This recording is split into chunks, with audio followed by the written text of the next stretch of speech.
Muy buenas noches, bienvenidos a Telenoticias Plus. Estamos para hablar un poco de política local, regional y analizar estos tiempos complicados, ¿no? Complicados especialmente desde lo económico. Estamos con Daniel Giudice, bienvenido a Telenoticias Plus. Gracias, Franco, gracias por la invitación y al equipo de producción también. Siempre es una alegría poder compartir unos momentos con ustedes. Bien, Giudice, usted es una de las voces propias, ¿no? del peronismo. No tiene que pedirle permiso a nadie, ¿no? para hablar. Sí, el peronista rebelde, dicen algunos. Por eso siempre es interesante, ¿no? Analizar la ciudad, la coyuntura económica. Quiero preguntarle en principio, bueno, ¿cómo ve la ciudad, ¿no? Decíamos un momento complicado e indudablemente desde lo económico, ¿no? Sí, yo siempre he dicho, lo he dicho en otras oportunidades, cuando he tenido que por ahí exponer alguna idea en relación a la política local o cómo se viene trabajando desde el Ejecutivo local y qué tipo de políticas, valga la redundancia, se están implementando, si yo estoy de acuerdo o estoy en contra. Yo siempre he dicho, y esto está bueno recordar que nadie resiste el archivo, yo siempre he dicho que uno tiene que celebrar cuando hay obras en ejecución ni hablar de aquellas que se terminan. Claro.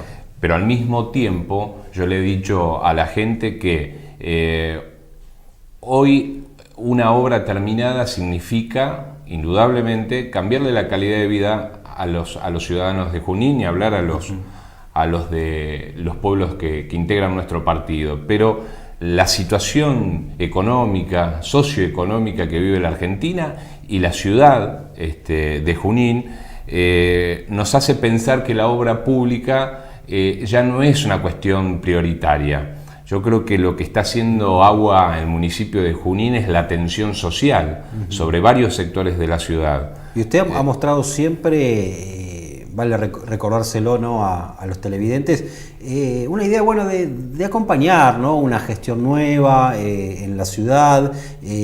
No ha sido un crítico furibundo, por lo menos al principio de la gestión, ¿no? No, yo por eso digo, y insisto sobre esto, yo creo que la crítica sin sentido no tiene, valga la redundancia, no tiene sentido. Ahora, cuando ya se está tocando otro tipo de intereses, ahí sí uno tiene que tener un tono mucho más elevado en cuanto a la crítica.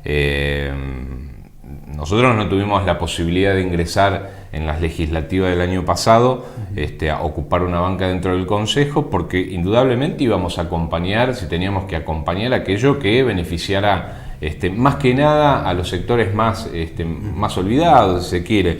Pero hoy yo creo que esta administración no es digna de ser acompañada prácticamente en nada por todo lo que está ocurriendo. Ahora ¿qué puede hacer un intendente, ¿no? Usted dice, bueno, la obra pública ya no es la principal preocupación de los ciudadanos, pero ¿qué se puede hacer desde un municipio? Franco, en principio un intendente se tiene que poner al frente o a la par, no al frente, a la par de, por ejemplo, los reclamos de los jubilados. Poner como agenda de gobierno, solucionar la situación o al menos aportar desde el Ejecutivo local algo que ayude a solucionar el problema o la dificultad que tienen los jubilados de nuestra ciudad para conseguir ciertos medicamentos.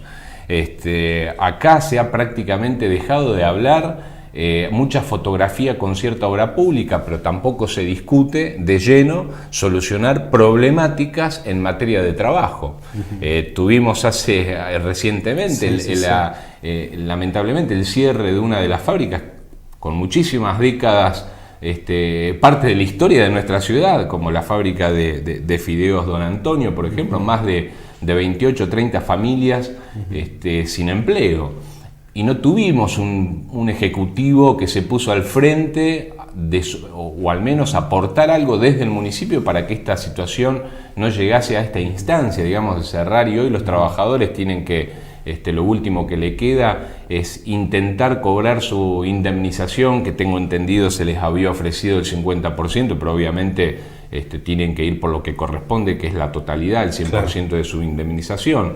Y un municipio que que no hizo nada, absolutamente nada. Y como esta fábrica, en otros ámbitos también, ni hablar las cooperativas, etcétera. Sabemos que los ha recibido, ¿no? El intendente, pero no sabemos si hubo algún tipo de resultado positivo, ¿no? de esa reunión. Sí, recibir es lo menos que puede hacer un intendente. Recibir a estos distintos sectores que atraviesan sobre esta situación. Claro. Giudice, usted está recorriendo los barrios, conoce la situación de los sectores más vulnerables, habló recién del desempleo, ¿no? Se conocieron las cifras del INDEX cercanas, ¿no? al 10%, la desocupación más alta de los últimos 10-12 años.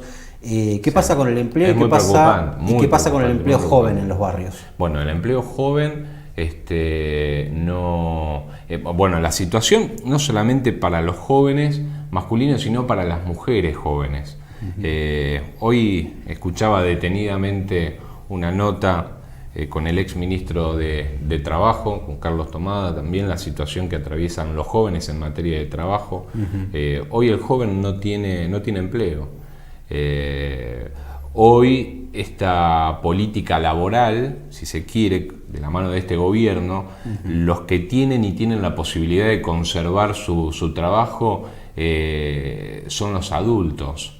Son los adultos, porque en el caso de las mujeres, por ejemplo, los empleadores evitan emplearlas porque saben que son pasibles de quedar embarazadas, por ejemplo, claro, con todo lo que eso significa. Sigue habiendo mucha discriminación, ¿no? Absolutamente. Entonces, Junín es la ciudad que hoy está detenida, prácticamente estancada en materia de generación de empleo. Tiene mucho empleo estatal, ¿no? Pero un tema que siempre estuvo en discusión en las campañas, el tema de la producción, ¿no? Si Junín puede construir una ciudad productiva, con fábricas, con industrias. Vos fíjate la situación que vive los comerciantes, con la dificultad que tiene el comerciante de sostenerse. Y recién hacías referencia a que Junín es una ciudad que tiene una planta de distintos organismos públicos, donde gran parte de la sociedad juninense está inserta en el mercado de trabajo público. Claro. ¿Qué hubiese ocurrido si Junín no tuviese estos organismos públicos? Prácticamente no habría comercio abierto en la ciudad. Esto es lo que más o menos puede sostener, y muy poco hoy, sostener la economía interna de la ciudad. Pero lo cierto es que no hay trabajo, pero porque no hay una política de Estado, en principio nacional, tampoco provincial.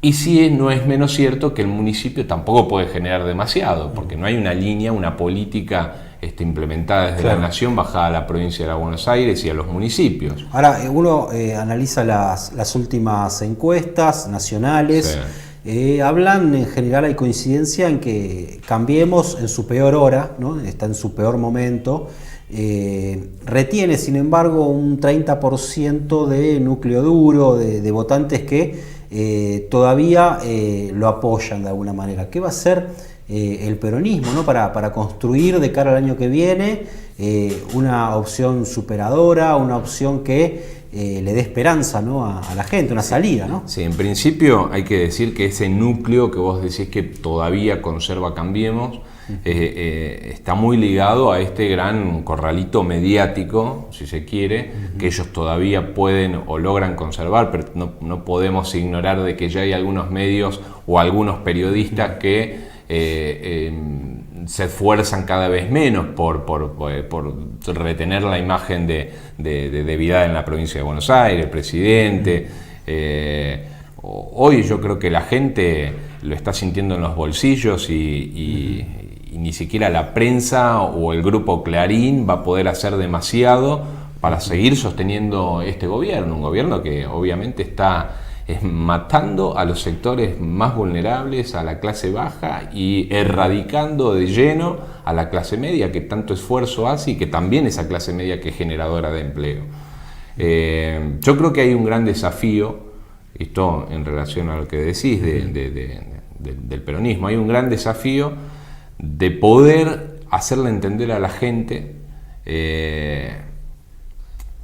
que que el gobierno anterior lo que ha hecho, la administración anterior lo que ha hecho, indudablemente, ha sido proteger y otorgar más derechos a la clase trabajadora.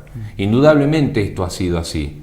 El peronismo de por sí, lo cuenta la historia, siempre ha protegido y ha tenido esa idea de proteger al que menos tiene, al más vulnerable, de quitarle un poquito, no de quitarle, sino de que pague aquel que tiene más y que pueda pagar un poco aquel que no tiene prácticamente nada. Eso es básicamente un poco lo que propone el peronismo. Ahora también ese núcleo duro, ¿no? Bueno, a mi entender no es, los medios no tienen tampoco tanta influencia, sino que también ese núcleo duro, ese 30%, tiene que ver mucho con gente que tampoco quiere volver al modelo kirchnerista, que también es una realidad. Hay algo mucho más preocupante, Franco, que tiene que ver con la cuestión ideológica.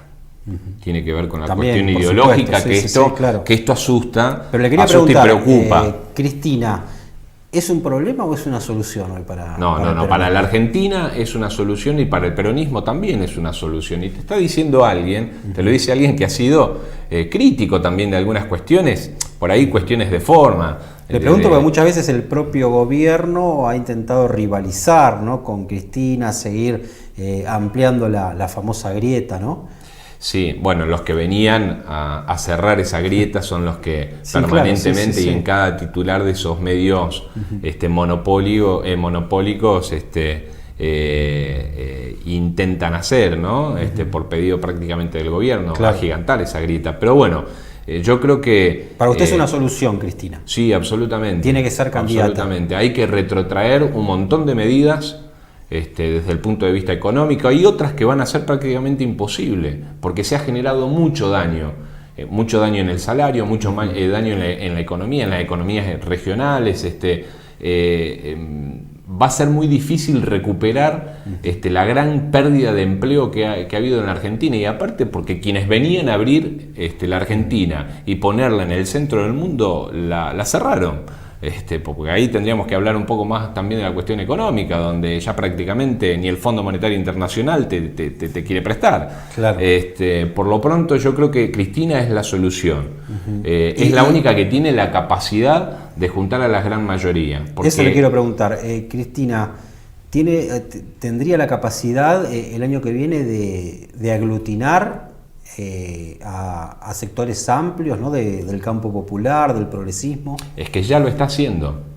Y ya hay una demostración de muchísimos sectores, ni hablar de los movimientos sociales y de un arco importante del sindicalismo que le ha dicho, bueno, dejemos un poco las diferencias que por ahí tenemos y converjamos en algo común, y la reconocen como una conductora natural, digamos, como una líder natural. Acá ha venido a la ciudad, ¿no?, esta semana Urtubey, de alguna manera ha planteado... Sí, me enteré por usted, por los medios que vino. Ha planteado que quiere ser candidato a presidente, ¿no?, competir posiblemente con Macri, posiblemente con Cristina. Era de esperar, que por ahí le puede hacer una interna a Macri en realidad. Yo creo que con Cristina no tiene ninguna chance. Lo único que pueden llegar a generar es algún daño, como lo puede hacer otro candidato que tenga alguna intención, como lo puede hacer Sergio Massa, que Sergio Massa sigue manteniendo, según algunos datos que nosotros manejamos, sigue manteniendo un poco, y en baja, no en alza, en baja, a lo que ha sacado en la elección anterior, digamos 2015, cuando él fue precandidato también. Yo creo que son espacios que vienen con la idea de generar una nueva política, la dialoguista, que yo también era de los que, y de hecho lo sigo siendo, de que es importante el diálogo y la búsqueda de consenso en la política. Claro. Es fundamental más que importante. Ahora, el diálogo se termina cuando tenés un gobierno que desoye, un gobierno que no permite que se les marque ninguna diferencia, un gobierno intolerante. Bueno, ahí el diálogo indudablemente se corta. Pero yo creo que... El kirchnerismo también ha sido intolerante muchas veces. Sí, pero nunca persiguió a nadie. El kirchnerismo, o peronista, o peronismo kirchnerista, denominalo como quieras, Sí, por ahí estas cuestiones que planteas, de algo había de eso, pero nunca. En su momento también, yo fui ¿no? crítico y fui precandidato a intendente, precandidato a intendente en el 2015. ¿Dónde? Dentro del Frente para la Victoria. Claro. Por lo pronto, y sin embargo, fui crítico de algunas formas. Obviamente no voy a criticar jamás y no voy a estar en desacuerdo sobre un modelo político y económico que plantea este sector político. Claro, de ninguna claro. manera, porque si no, no hubiese sido parte en el 2015 y tampoco hubiese sido parte como pretendo serlo a partir de ahora. Bien, vamos a hablar un poco de la política local. Hablábamos de posibles escenarios nacionales. ¿Qué cree que va a pasar en Junín, ¿no? Donde hay una interna importante, ¿no? En el peronismo entre el senador Gustavo Traverso, la diputada Rocío Giacone, una interna que va subiendo de tono, ¿no? Que hace peligrar por momentos la unidad del bloque de concejales. ¿Hacia dónde se encamina el peronismo juninense? La verdad, a pesar de que falta no muchos meses para tener definiciones, a mí me cuesta también por ahí entender o hacer o tener una idea clara de cuál va a ser el cierre, digamos, cuál va a ser el fin de esta historia, que para mí las diferencias que existen en esos espacios no son diferencias muy, muy profundas. Yo creo que claro, hay que trabajar seriamente en la búsqueda de la unidad. Uh-huh. El tema es que en el caso del actual senador Traverso, ya hay un panorama claro, digamos. Él siempre, y en esto yo tengo que reconocer públicamente que él siempre ha estado en la trinchera y ha defendido desde la 125 a la fecha, ha defendido todo el proyecto nacional y popular planteado por el gobierno, desde Néstor Kirchner a Cristina. En esto yo lo tengo que reconocer públicamente. Como decía Alfredo Bravo, se quedó pegado a la bandera, ¿no? No, claro, y esto tiene que ver con las convicciones. Y yo he tenido también, me he sacado mis chispas con Gustavo. Esto ha sido público también. Pero uno no puede ser necio y tiene que reconocer que lo de él ha sido convicción y se ha quedado, como decís vos, pegado a la bandera. Ahora bien, del otro lado yo no sé cómo va a terminar, porque tenemos una legisladora que ha roto dentro de la Cámara Baja de la provincia de Buenos Aires, ha roto su bloque, claro, y se fue con otro legislador, también peronista. Nadie pone duda de que si son peronistas, no, al contrario, lo son. Ahora, yo no sé de qué manera va a jugar ese sector a partir del año que viene. Claro.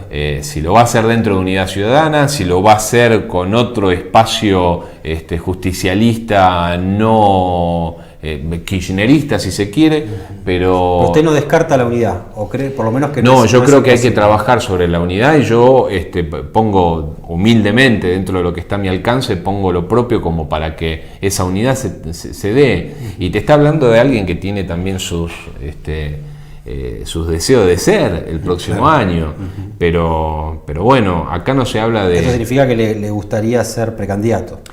Yo vengo trabajando desde el 2015, tratando de sembrar todos los días un poco de trabajo. He demostrado lo que he demostrado, lo he hecho con mucho esfuerzo y solo prácticamente. No he tenido grandes estructuras. Claro. Pero yo, más allá de mi deseo de ser, yo creo que hay cuestiones que están por encima del deseo de Daniel Giudice de ser precandidato a intendente. Obviamente voy a trabajar para que eso ocurra, Claro. pero por sobre mi deseo de ser precandidato está el proyecto. Yo en esta oportunidad, porque la gente la está pasando mal, porque todos somos víctimas de alguna manera de estas políticas que implementa el gobierno nacional, desde el punto de vista económico, de trabajo, la persecución laboral que se ve en muchos organismos públicos. Y esto también lo digo, y hay, si se quiere, hasta un doble mensaje. Hay una gran persecución laboral dentro de los organismos públicos. Entonces, obviamente que yo tengo que pensar hoy en recuperar un montón de derechos que este gobierno nos ha quitado. Claro. Entonces yo tengo que mi deseo, si no es posible converger en una idea común y no tengo el apoyo de la gran mayoría de distintos sectores, sindical de la ciudad, de la militancia, de base, de las organizaciones sociales, para que yo sea, voy a acompañar el que mejor mida también, porque también nos tenemos que medir todos. Y tenemos que ver cuál es la situación, en qué situación numérica nos pone, me refiero a medición de encuestas, a ver en qué situación nos ponen.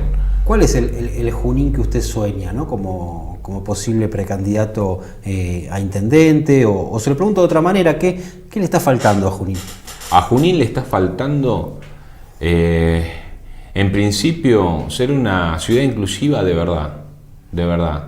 Donde todos tengan la oportunidad, donde todos tengan la oportunidad de conseguir su empleo y donde todos tengan la oportunidad de cursar en esta universidad tan importante que tenemos los juninenses, porque ni siquiera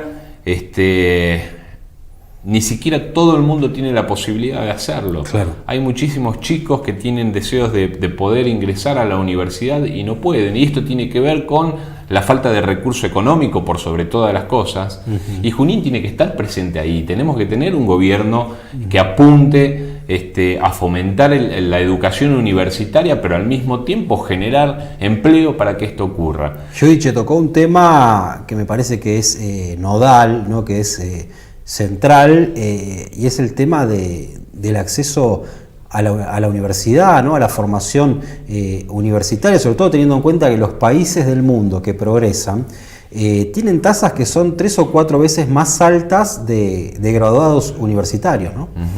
Lamentablemente, lo que promueve este gobierno es una universidad solo para aquellos que cuentan con el recurso económico. Por eso te decía anteriormente que acá tiene que ver también con una cuestión ideológica y una cuestión de clases, y eso a mí me preocupa demasiado, lo que viene probando de alguna manera este gobierno. Y la idea es que esté, digamos, el ambiente adecuado para que todos, absolutamente todos, tengan la posibilidad del ingreso a la universidad pública y gratuita. Esto que lo vamos a defender siempre, pública y gratuita. Yo te voy a contar brevemente algo que ocurrió la semana pasada, y esto tiene que ver con la educación universitaria. Hay un chico, que obviamente no vamos a dar el nombre, muy preocupado, un vecino de una localidad vecina de Junín, sí, muy preocupado porque a 2 años de faltar para egresar de su carrera, él tiene que momentáneamente, y espero que así sea, momentáneamente cortar o dejar stand-by sus estudios, faltando 2 años para poder egresar de su carrera universitaria. ¿Por qué? Por la falta de recurso económico. Porque hoy se está restringiendo mucho, y de hecho ya mucho se ha quitado el tema de las becas. No es, digamos, la ayuda que tenía el estudiante universitario con la administración nacional anterior no es la misma que la de hoy. Claro. Entonces, la falta de empleo, una familia de clase media, casi, digamos, baja, que manda a su hijo a la universidad, por más que sea pública, tiene un gasto importante. Claro, claro. Si la universidad no está en la ciudad, a ese chico lo tenés que mandar para que esté todo el mes o toda la semana, pero tenés que pagarle una pensión, ese chico tiene que comer, tiene que comprar sus apuntes, sus fotocopias y demás. Bueno, la realidad de este chico es que su papá, el sueldo que tiene no le alcanza, tiene más horas laborables con el mismo salario. Por lo pronto, la situación económica, el aumento indiscriminado y terrible de tarifas en los servicios públicos hace que tu salario pierda su valor, digamos. Hay una pérdida del salario real increíble. Entonces el chico, lamentablemente, tiene que cortar sus estudios universitarios. Es terrible. Daniel Giudice, bueno, muchas gracias. No, gracias a ustedes y un abrazo para todos los Gracias. televidentes. Gracias.